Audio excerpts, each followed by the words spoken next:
Okay, so good luck, everyone.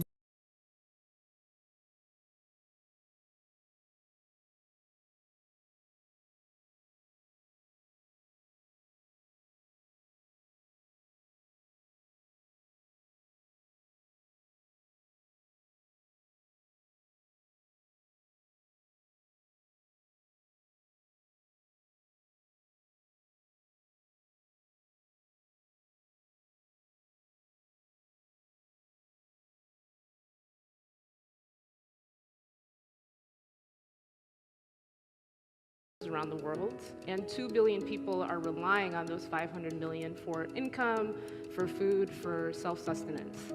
If you take Africa, sub-Saharan Africa, the majority.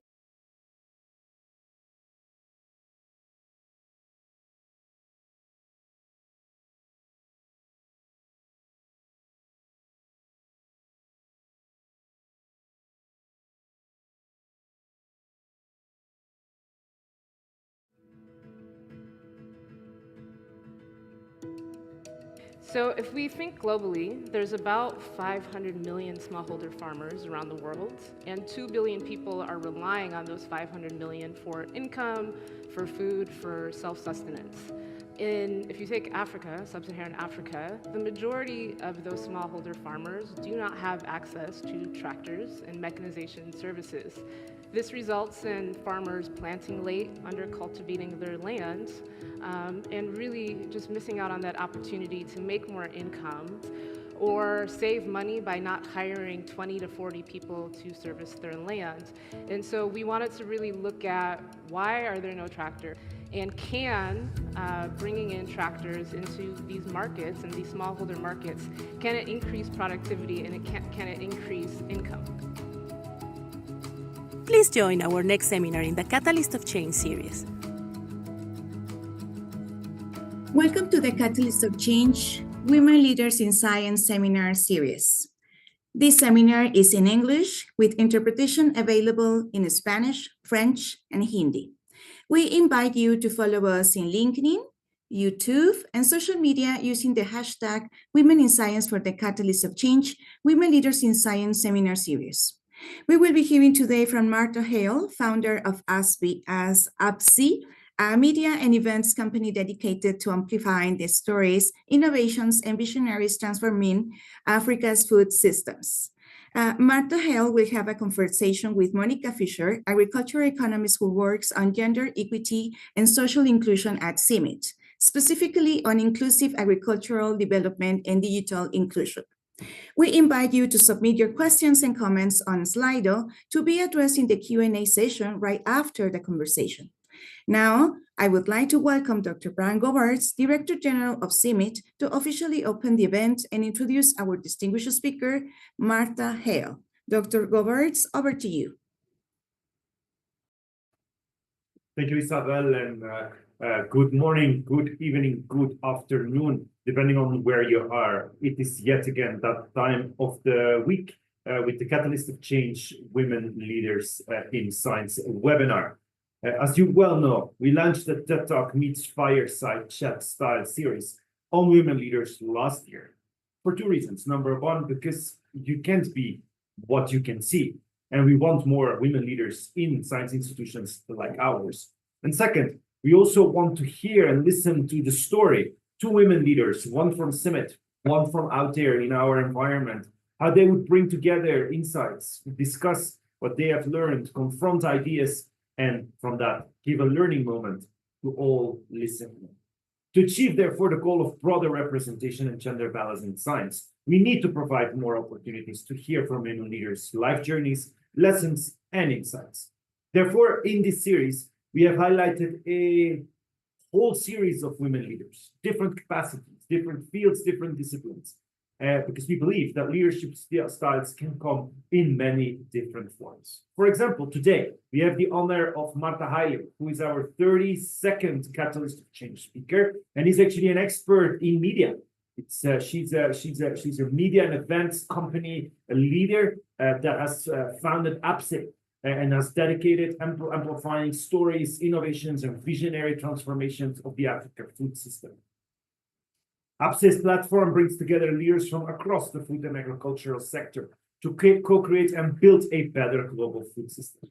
By the way, APSE is actually derived from Tigrinya, one of the languages spoken in Eritrea and parts of Ethiopia, and it means here. Haile believes that Africa has everything needed to feed the world right here, right now. And we aim to partner with thinkers and doers that will drive this change forward, of course, as CIMED, as we achieve our fifth strategic objective of the excellence in science and innovation component, which is really transforming that food system by putting our data on the table of those that make decisions throughout the agri-food system. So there is no better time than now to listen to a story of Haile, who is a woman that has worked for 10 years now across Africa in the agtech sector. She's a co-founder of something you all well know, because the other co-founder came to Summit 50, Hello Tractor, and advised early stage agtech startups, which is a very important element for our Summit Inc. efforts. Haile has collaborated with some of the brightest minds that tackle food system challenges through innovative businesses and products. Now, Haile is taking also a fun pivot, remaining within the sector, but now focusing on sharing the stories and culture of food and agriculture across Africa through APSE to tell more stories from across the continent and building community through impactful in-person events. Marta will be in a conversation with one of our own gender equity and social inclusion champions at Summit, and especially therefore, we are looking forward to their conversation. Haile, the floor is yours.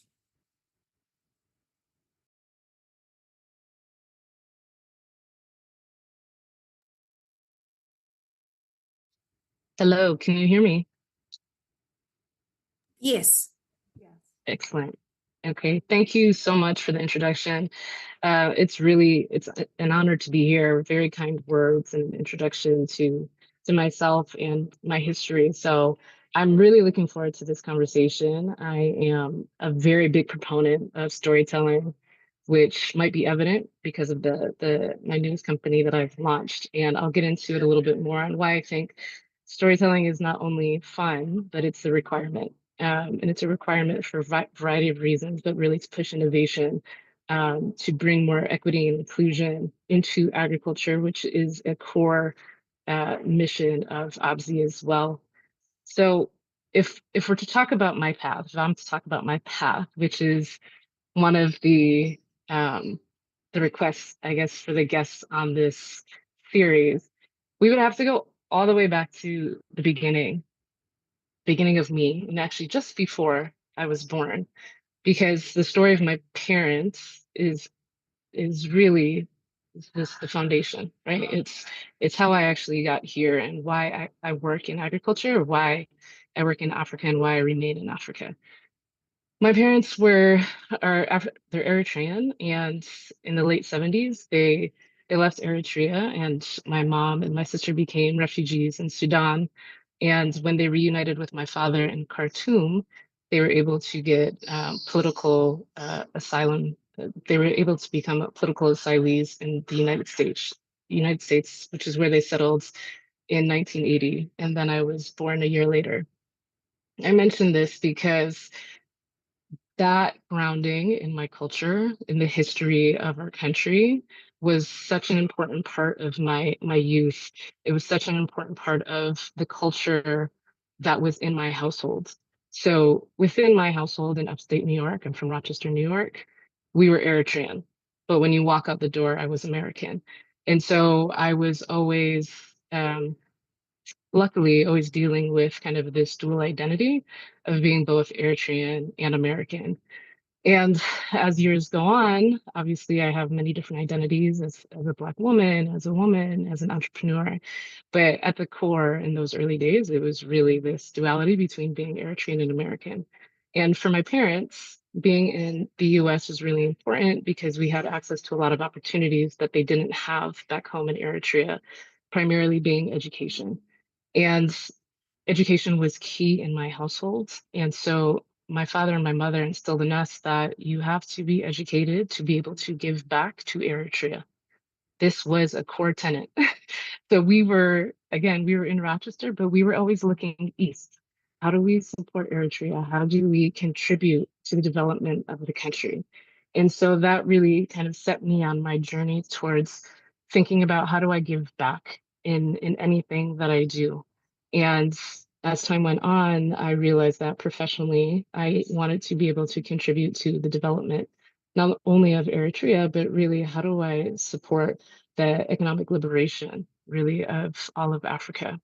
And part of my evolution towards looking beyond just Eritrea and looking at greater Africa was because of my experience going to college, living in Washington, D.C. as in my early career, and really interacting and engaging with the African diaspora. And we had many uh, similarities in terms of how we grew up, even culturally. There's so many similarities. And, we would go out to restaurants and there was this bond. And again, this group of people that I was with, we were always looking east on how do we go back to our countries across Africa or other countries in Africa and how do we contribute? So I wanted to start with that foundational piece because that is why I think I am actually where I am. And so fast forward from kind of that early stage development, in 2014, my partner, who's now my husband, Jahil Oliver, he came up with this crazy idea on a sharing economy model around tractors. And he somehow decided to access my skill set, which at that point was really around understanding how donors, provided grants to different types of organizations, because we understood that for an early stage agricultural company, we could access philanthropic funding, and that's where my skill set came in. So in the beginning, I wouldn't say I was an unwilling participant. I just had no intention and no interest in becoming an entrepreneur. To be honest, even really working in private sector, I wanted to work in development, but the more and more I supported kind of the growth of Fellow Tractor in the first 6 months that I was fundraising and understanding the strategy around smallholder farmers and accessing tractors and how they thought about tractors, I became fully just completely integrated into the company, and not even integrated, I shouldn't say, because I was the second one. I really helped build that company from the beginning. And I realized how much the private sector, how much agriculture could really contribute to providing higher incomes and a better livelihood for smallholder farmers. And smallholder farmers, I mean, if you look at the labor force across Africa, there is a large percentage of labor that is made up within the agricultural sector. So there was such an alignment between kind of what we were doing and the impact goals that I had already had and I had always had around kind of economic progress and growth for the continent. And because we were targeting such a large part of the labor force and such an important industry for the continent, I went full force with Hello Tractor. And so we developed, and built the company. I was there for the first 5 years. And after 5 years, I decided that I wanted to grow and to see other parts of the sector. And I decided to go to another well-funded large ag tech called WeFarm. And the the reason that I did that, I think, is important. So with Hello Tractor, we were on the supply side, and demand aggregation and having clustered demand, if farmers ready and willing to pay for mechanization services or any products and services, was incredibly difficult. And it's a requirement. It's a requirement when you're deploying. I think we all know this, right? Last mile delivery, but to deploy or to sell products and services to smallholder farmers, it becomes uneconomical if those farmers are not aggregated. And so within Hello Tractor, we built the marketplace to be able to aggregate demand through a booking agent network. And so we were dealing with supply and demand, but the demand part has been always difficult, I think, for many agribusinesses and ag techs. And when I met the folks at WeFarm, they had aggregated 2 million farmers on one platform, and I was amazed. So I wanted to learn about how do you actually build community? What is the business of community? we all know Facebook. And how do you actually do that for farmers? And how do you do that in a way where ag techs and the supply side of, agribusinesses selling products and services could actually plug in and be able to then more easily sell to those farmers. So in a nutshell, to be honest, because I don't want to go too into detail about all of the startup experience, but over the last 10 years, I have been on the ground level, really building companies, interacting with, advising, consulting with a variety of early stage, growth stage ag techs and other types of agribusinesses. And I've realized this is where I fit. This is where I belong. I love building businesses, and I've realized the need for innovation within these markets and the need to invest in innovation in these markets. Um, and I think that, to what was earlier said, I think that Africa has a lot of the resources, it has the talent, it has the land and the capabilities to be able to be a breadbasket for the world. And I think that innovation can actually be a driver of that. And I think that the more and more that we support early stage companies, but also innovative large corporates, research institutions, international philanthropic organizations, the more that we focus on innovation and really being the drivers of kind of tech adoption and better production, it could really move the agricultural sector forward on the continent. So I want to, and then on the last part of this kind of chat, I want to discuss the new company. So after working for almost 10 years across all of these early stage innovative tech companies, one of the things I realized is that for some reason, so many stories are still not getting out there. And stories it can sound fluffy to some people. Media can sound fluffy to some people, but it's powerful. And I think we all understand that in terms of other sectors, or even when we think about elections, like how powerful media is at driving decision making and our thinking. And it's the same for agriculture. When we don't know who is doing what and who's leading what, and the lack of investment in certain groups of people, right? And trying to bring visibility to pipeline of who are those innovators or creators on the ground, like we want to, ABZI, we want to be able to do that. I think that the word here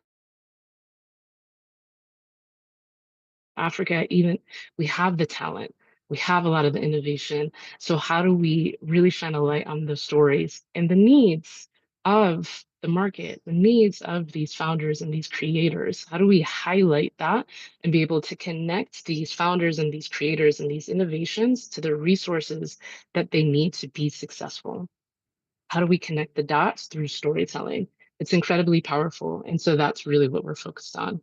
Um, and in the last 2 minutes, I just want to showcase the video, because what we do at OBSI in terms of digital media is we are leveraging content and community. With community, a lot of that is driven through events, bringing folks together, connecting the dots in person, who's doing what on the ground, and how do we build and celebrate what is actually happening.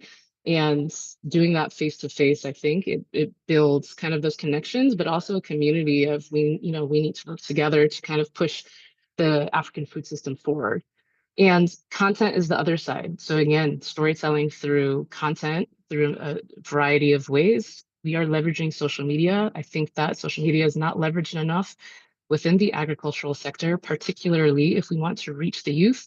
The youth in Kenya are on TikTok. So how do we speak to people and meet them where they are? So we don't yet have a TikTok, but it's definitely something in the future. And one of the things I'm most excited about, and this is where I'm going to end my conversation, is media production.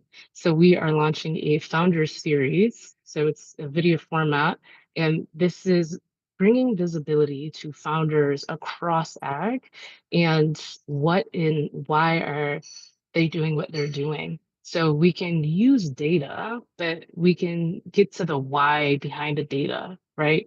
And so that we can better tell our story across and really spotlighting and focusing on a variety of different companies and really kind of honing in on those who may not have the platform to be able to share everything that they want to share. So I hope this works. Let me go ahead and share the video. And also, I should note that this is actually, we're premiering this video, so you guys are all special. I'm very excited about this. We haven't shown it to anybody yet. It's actually not public. So let me know what you guys think about it, because we'll make tweets if you guys have some good constructive feedback. Okay.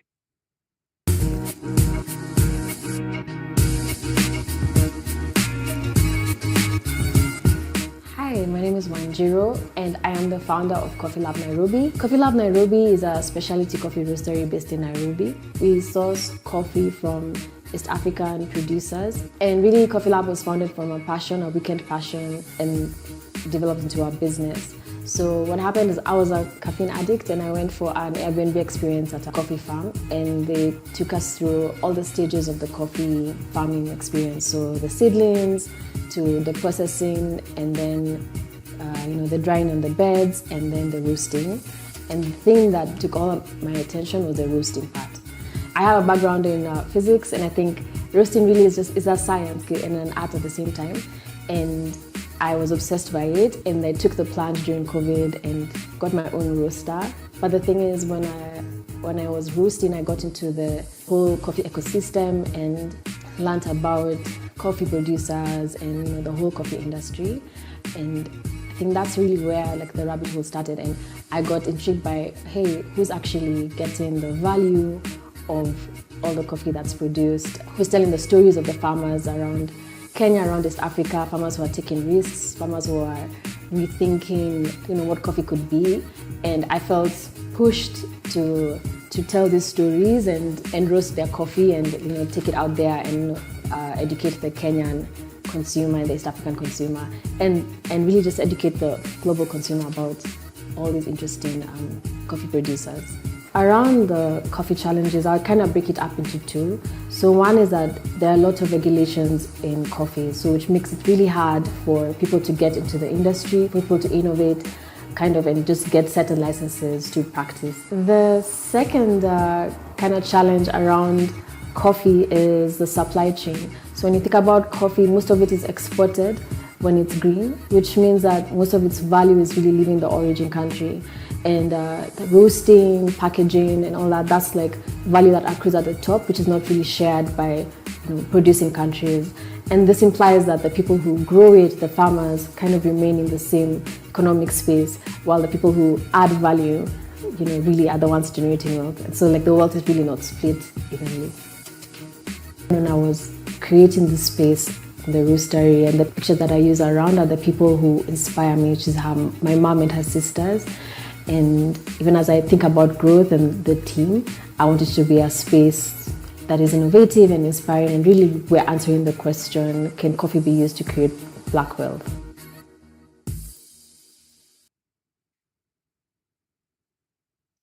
So on that note, I'm going to wrap it up with what was said at the beginning of this, which is you can't be what you can't see.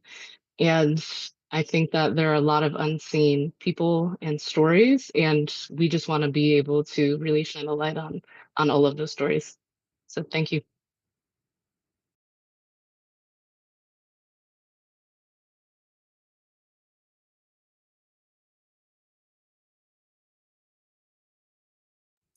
Thank you so much, Martha. Now we give the floor, Monica. Yeah, please go ahead. Thank you.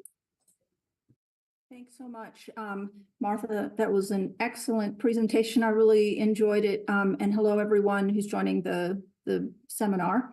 My name is Monica Fisher. I'm an ag economist. I'm based in Nairobi. I'm an ag economist working on gender equity and social inclusion.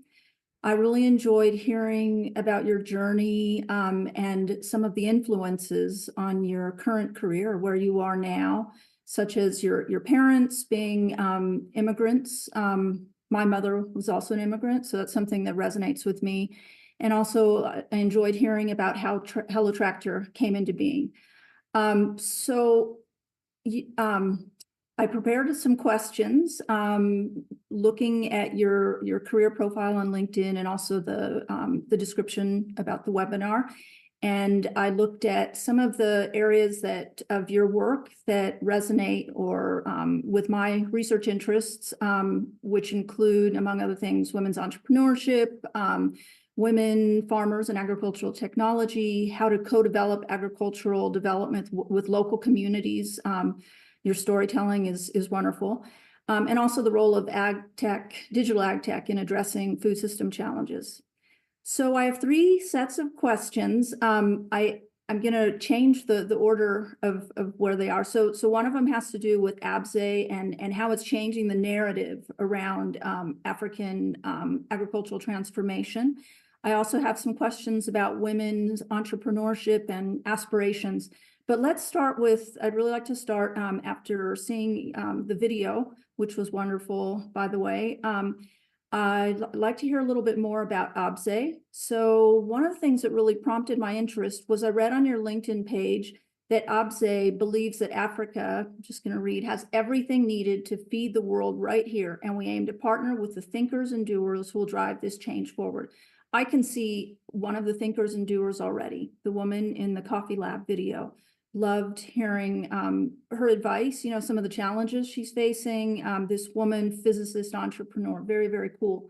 So to begin with, I'd really like to hear you discuss a little bit about how ABSE's emphasis on African-led solutions as central to Africa's agricultural transformation represents a shift away from traditional global north-centered approaches and why this shift is important for Africa's future. So that's my first question. Thank you. Yeah, thank you so much for that. I think two parts to this. Number one is that there's a lot of talent here.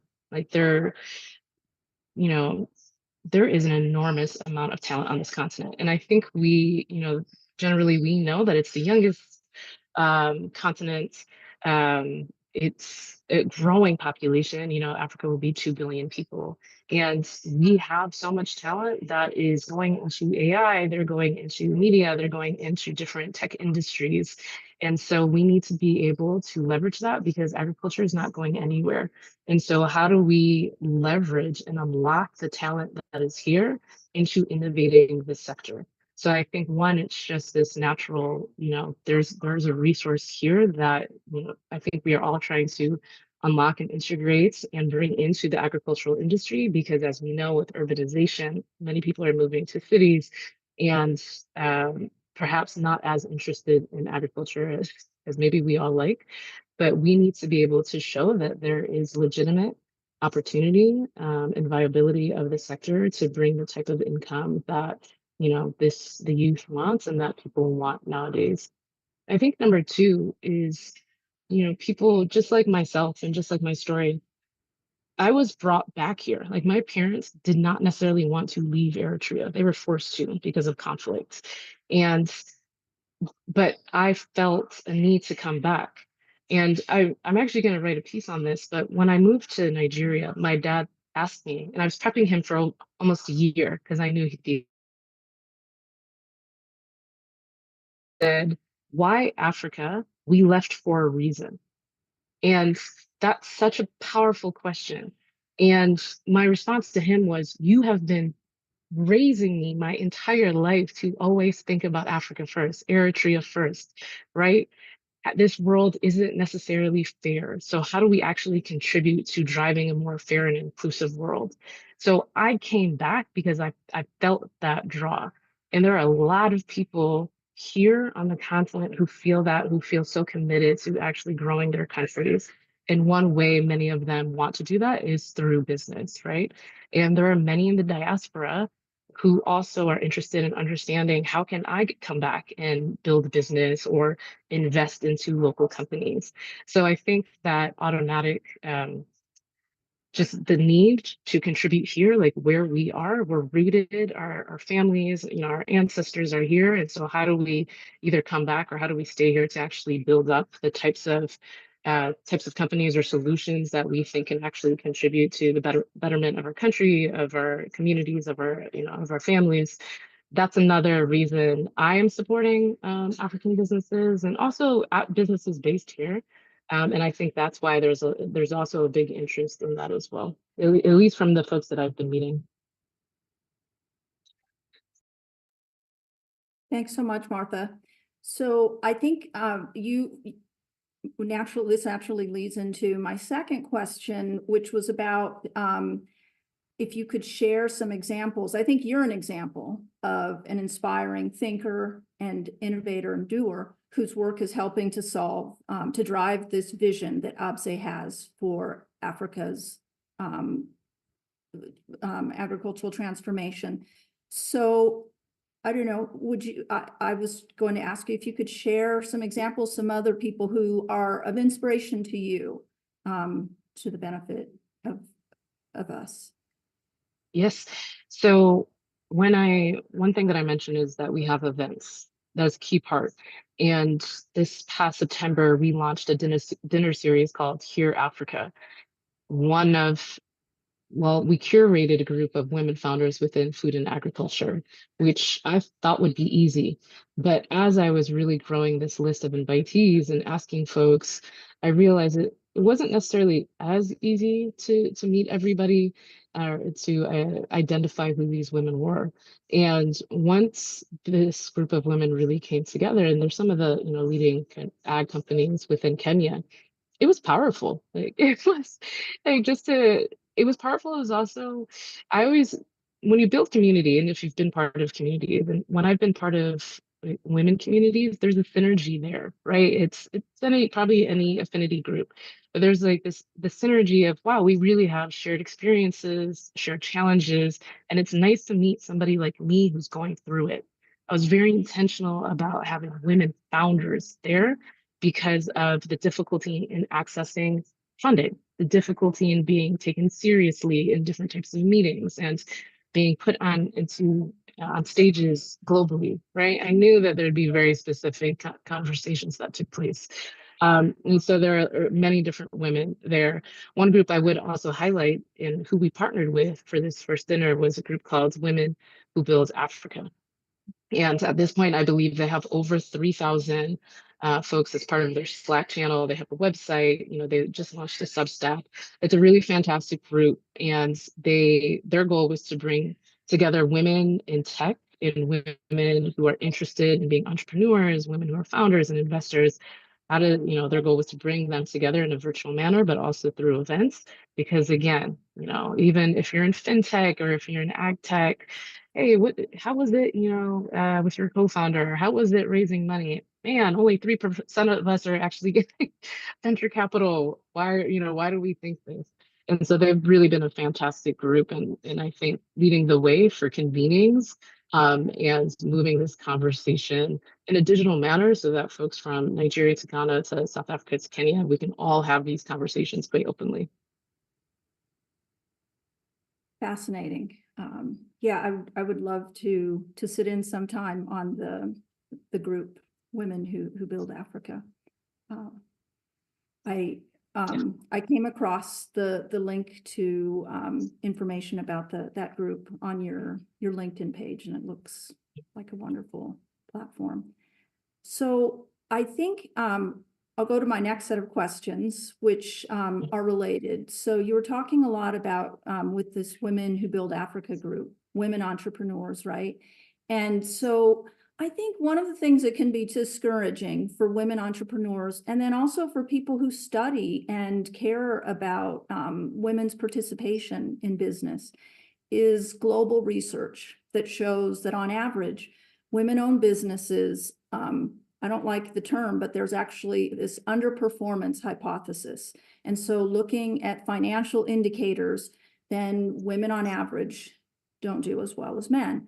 So there are a couple of two different perspectives that try to explain this empirical regularity. One of them is explains it as owing to differences in resource access and opportunities.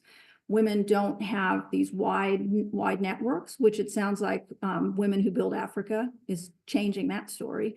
But in general, women don't have access to the kind of opportunities that men who want to start and are running a business have. So that's one theory. Another theory is about early socialization and then continued socialization of women and men, and that women hear the message, or girls hear the message, that they hear various messages, and boys do as well. And as a result, and continued socialization, people end up with, women and men end up with different goals and motivations and objectives and different ways of doing things. And so that's kind of another spin on what could explain. I think that probably there's some, both have some validity. But so I wanted to come back and then ask you, as a woman in business, your perspective. So what do you think about these measures of success, and these financial measures of success? And what measures beyond profit do you think are most relevant to a diverse group of women and entrepreneurs, and why? So that's my first question around this. Yeah, I think that's a big question, right? It's a massive question, and one that's for some reason controversial in certain areas. I think we need to start with number one. I mean, there's bias, and we just need to really address that head on and be much more action oriented in terms of building the right types of pipeline, putting money behind visibility through entrepreneurship training. When I say visibility, I mean content.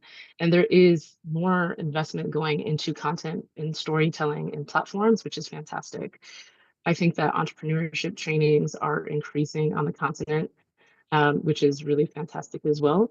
But there are aspects of bias that prevent us, even within rooms, to be able to move ahead. And Brighter Bridges, they're a research firm. They did a recent report on the basically the gender gap in funding, and it's some of the data is really interesting. Part of it is women founders are actually more prudent with their money, which tends to, you don't have to forget about profitability. They are profitable. They're spending their money more judiciously. They're being much more efficient in terms of what they're spending and how they're spending their money, which is one of the key talking points around, well, actually, we should invest in women. But they kind of go deeper into, well, what types of financial instruments do they have access to?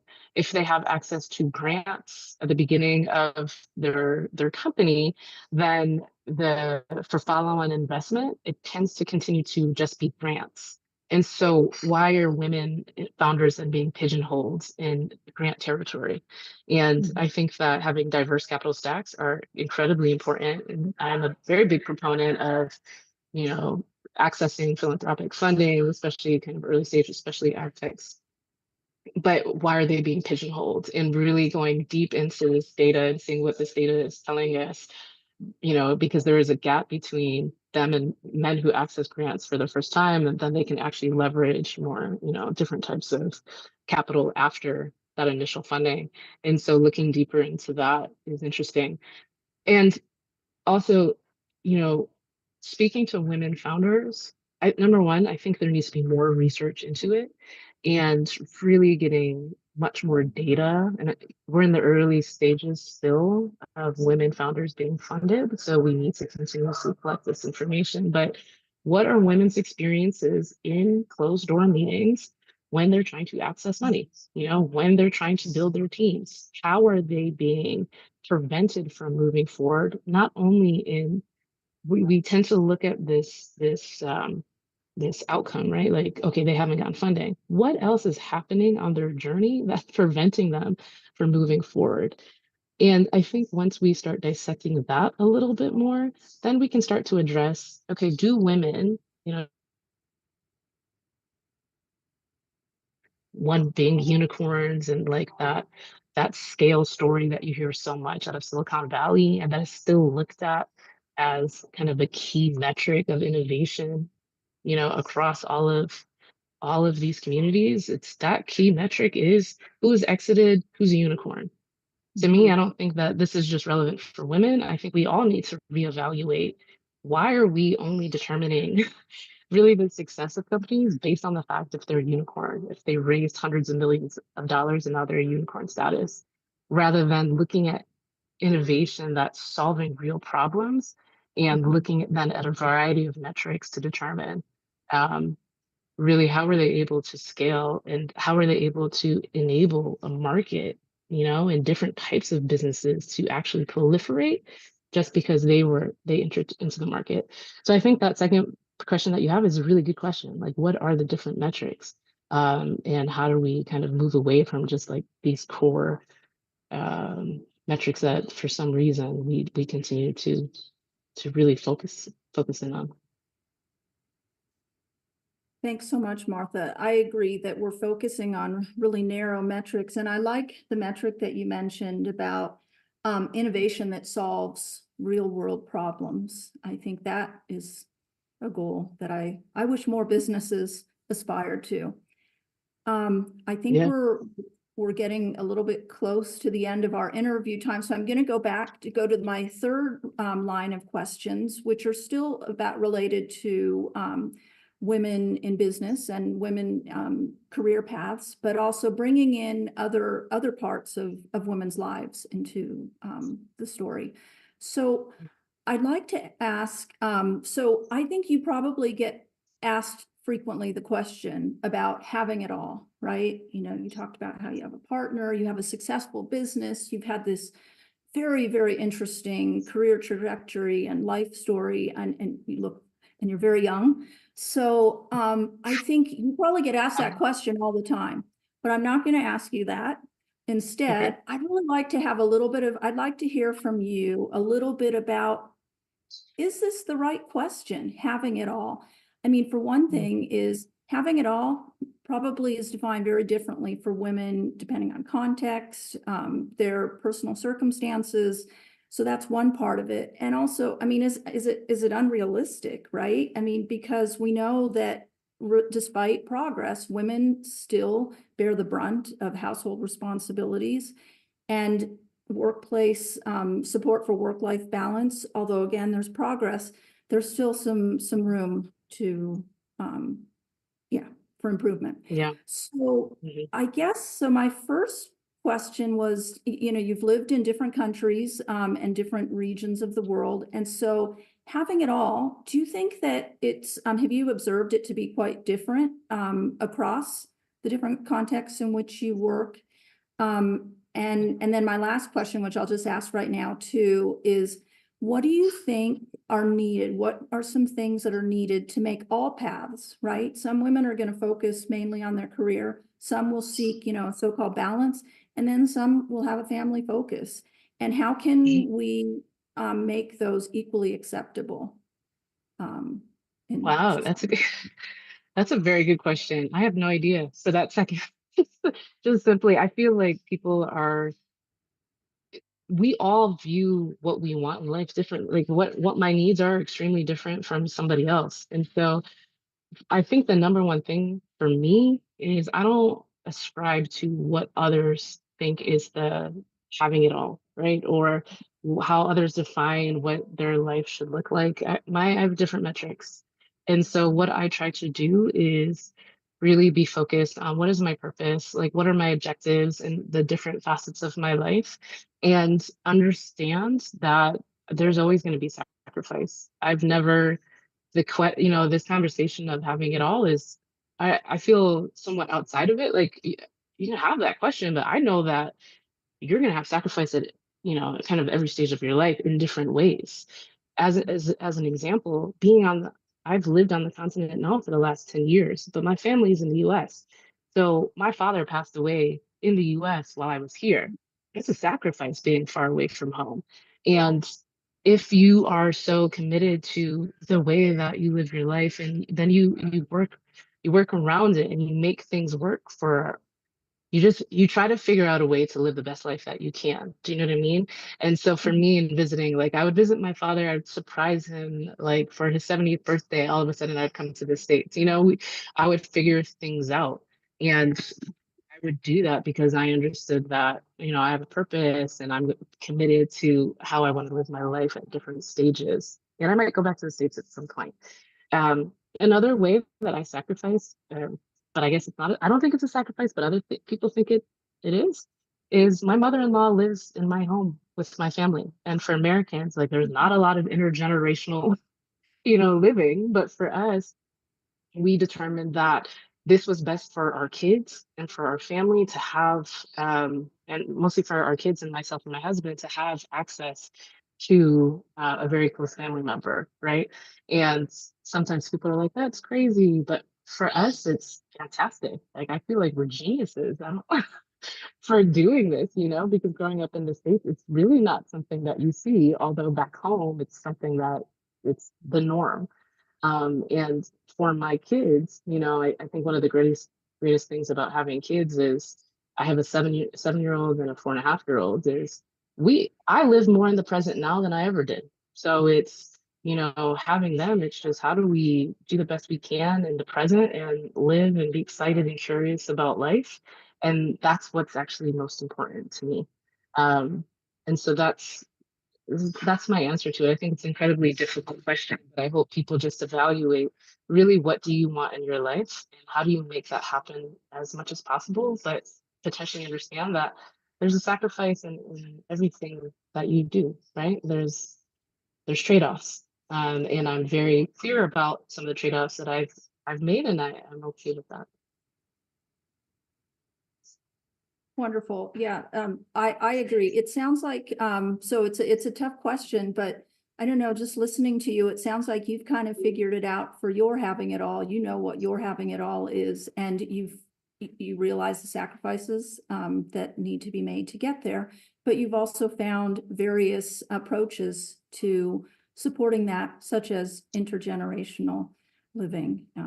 Sounds wonderful. Absolutely. Thank you so much, Martha. I really enjoyed Yeah. talking with you.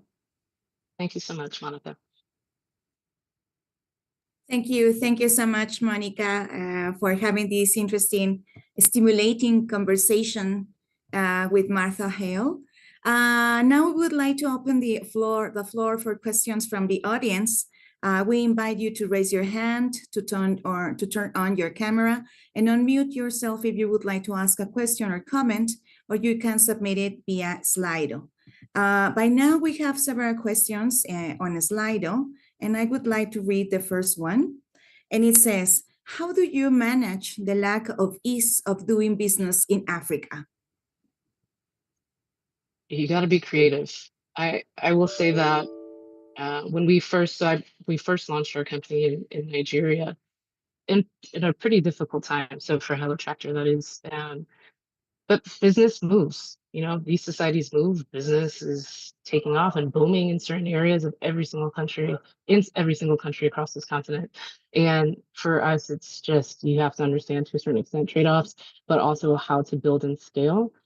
And also the reality of maybe certain markets, you're not going to build and scale one type of business, right? So I think it's not easy, but there are ways that you can actually grow companies across all of these different markets. I will also say too is, you know, over time working with government can be very challenging, but government plays an enormous role in really creating the right types of policies to engage and invite the type of innovation in companies to really kind of take a foothold. And so kind of working on the policy side, I think is really important as well. But yeah, we move, we grow, and there's companies everywhere. So you just got to be able to move with the punches and do the best you can. Thank you. We have another question here. It says, with your experience, how can CIMIT become better in storytelling our current story and shape the future instead of presenting the past? Oh, that's a really good question. I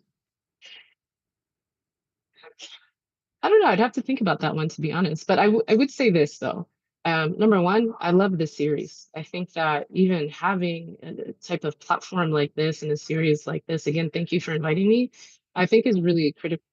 I think using data and experience from the past is how you actually can envision what the future looks like.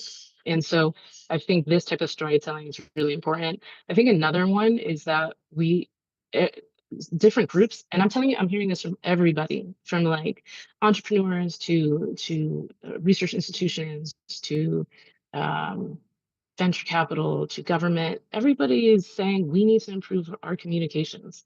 We need not is by leveraging centralized places that want to tell those stories. How do you feed into more centralized places? But also, how do you kind of work outside of your silos and meet folks and figure out how to co-market and co-share stories so that you are operating outside of what you know and what you're familiar with? Because for some reason, we're still not connecting the dots when it comes to communication at all, for some reason. Yeah, thank you so much for this interesting advice. It's inspiring to see so many Kenyan women entrepreneurs uplifting their country. What factors have fueled this growth, and what key challenges have you faced? Yeah, so I think part of it is that there's, especially for younger folks, because a lot of innovation that I see in Kenya right now, it tends to be kind of younger people, and it having social media, but having a view, having entrepreneurship actually be a job opportunity. When I was growing up, that wasn't anything we saw. Like we never looked at entrepreneurship as an academic area as a real opportunity. And so I think that many of these folks, by being able to see other women do it and other businesses really grow, and to be honest, to have in the last kind of 10 years this injection of investment into innovative companies across the continent, and to see that on social media, but to see it in many different platforms, I think that has inspired a lot of people. You can't be what you don't see. I think that is a really powerful comment. And so when people are seeing it and they believe that they can do it, and sometimes they're willing and ready to take a risk. I will also say one of the funny things that comes out, maybe you'll see it on TechCrunch or in other places. Oh, what's the PayPal mafia? What's the Paystack mafia? So if you look at some of these bigger startups, or not even just the big ones, you start to see that whoever worked in those companies, many of those people are becoming entrepreneurs. And many people, even in terms of hiring, when they're looking for middle to senior leadership at kind of innovation or startups, they tend to hire from other startups. Oh, you've had that startup experience, like we know you can go here. So I think with having all of these innovative businesses, you are now growing the entrepreneur class across the continent. So to actually, even for Wanjiru's case, she was, I think, a physics major, right? She was also an ag tech. So before she started her coffee company, for the last few years, she was actually working in ag tech for a startup. Yeah, thank you so much. So we have a very interesting comment here from Easter. It says, I am really interested in your thoughts on the pigeonholing effect grants can sometimes have on women entrepreneurs, especially in Africa.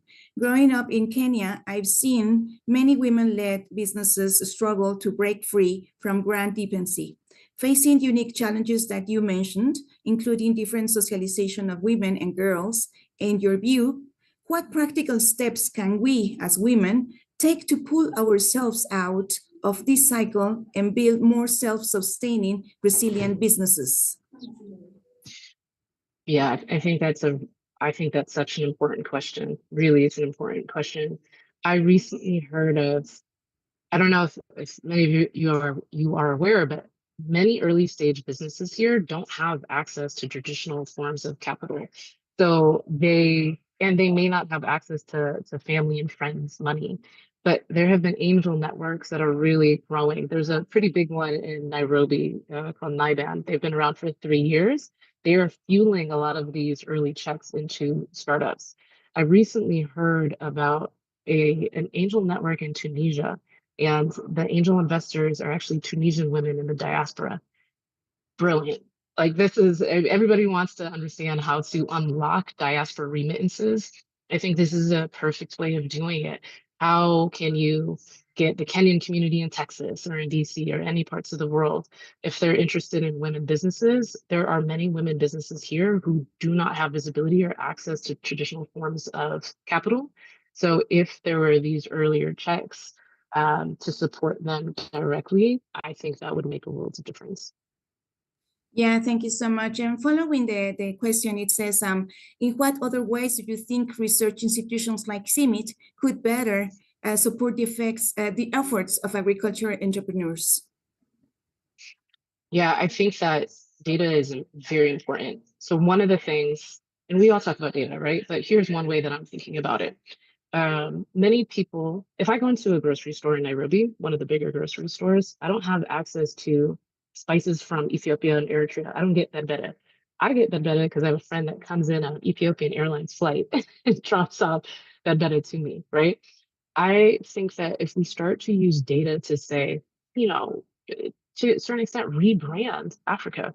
Hey, Kenya, you guys are one of the top avocado producers. How do we start spinning that not only within the research community or like the government community, but we use marketing and PR and those types of tactics to actually start branding or working with companies that can brand Kenya as one of the top avocado producers in a way, in a similar way to how in the US with the dairy industry, they had the Got Milk campaigns, right?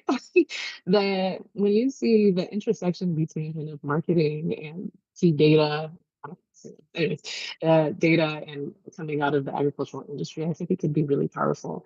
And I think it could also change, and this is why to me here is such a powerful word, but are we preserving our own foods across Africa? And do we have a pride in our indigenous crops and our spices to the fact that we're consistently using them and eating them and also sharing them and showcasing them to the world? I think that data can really fuel that story. And I think it goes then beyond story. It goes into ownership. It goes into making money. It goes into kind of preservation of many of the ways in which Africa has and will always contribute to the vibrant food of the world. Thank you so much. We are about to close the session. So what words of wisdom could you share with our audience, with your young and mere career women professionals, and also not only women, but the audience in general? And what would be the words of wisdom, the message that you would like us to take away? So it would be own your story. And I will say this, when I was at Hello Tractor, I didn't tell anybody I was a co-founder until years after I left the company. I wanted to just be behind the scenes, put my head down and do the work.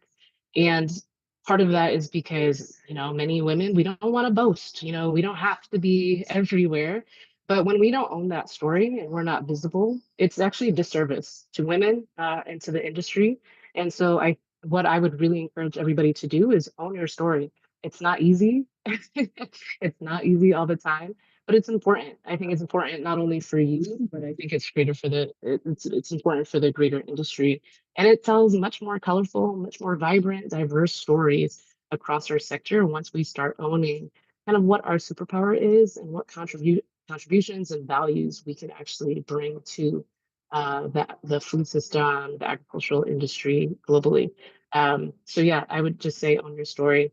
And I would also say, like, if you are interested in sharing stories from across the continent, please feel free to reach out to me because I'd really like to connect the dots. I want to meet more and more people and understand everybody's stories and be able to use the platform to be a central place where we can share this with the world.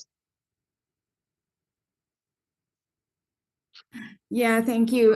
So on behalf of the CIMMYT community, we would like to thank Mark Haile, an outstanding leader in agriculture and media entrepreneur. Thank you for sharing with us your outstanding professional and personal journey. Thank you, and we admire you for your great accomplishments.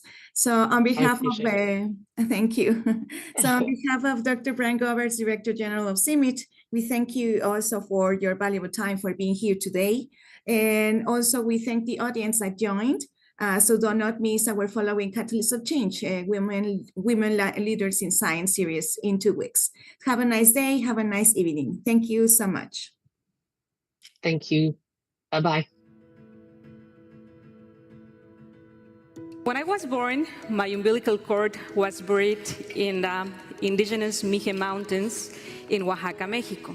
As I was growing up, my grandmother told me that in that way I would be linked to the Mother Earth and to my homeland for the rest of my life. And at one point I had to go back there to complete my life cycle. For us, as indigenous peoples, land is not only our territory, it is the place where we cultivate our life, our identity, our maize and native seeds. When I told my grandmother that I was moving to the Netherlands, she was all shocked and nervous and worried, and she said, "How are you going to survive in this other world without our maize?"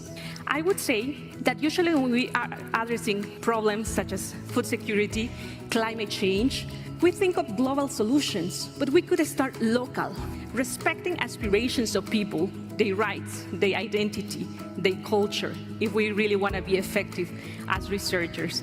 We want a world where many other worlds fit. Please join our next seminar in the Catalyst of Change series.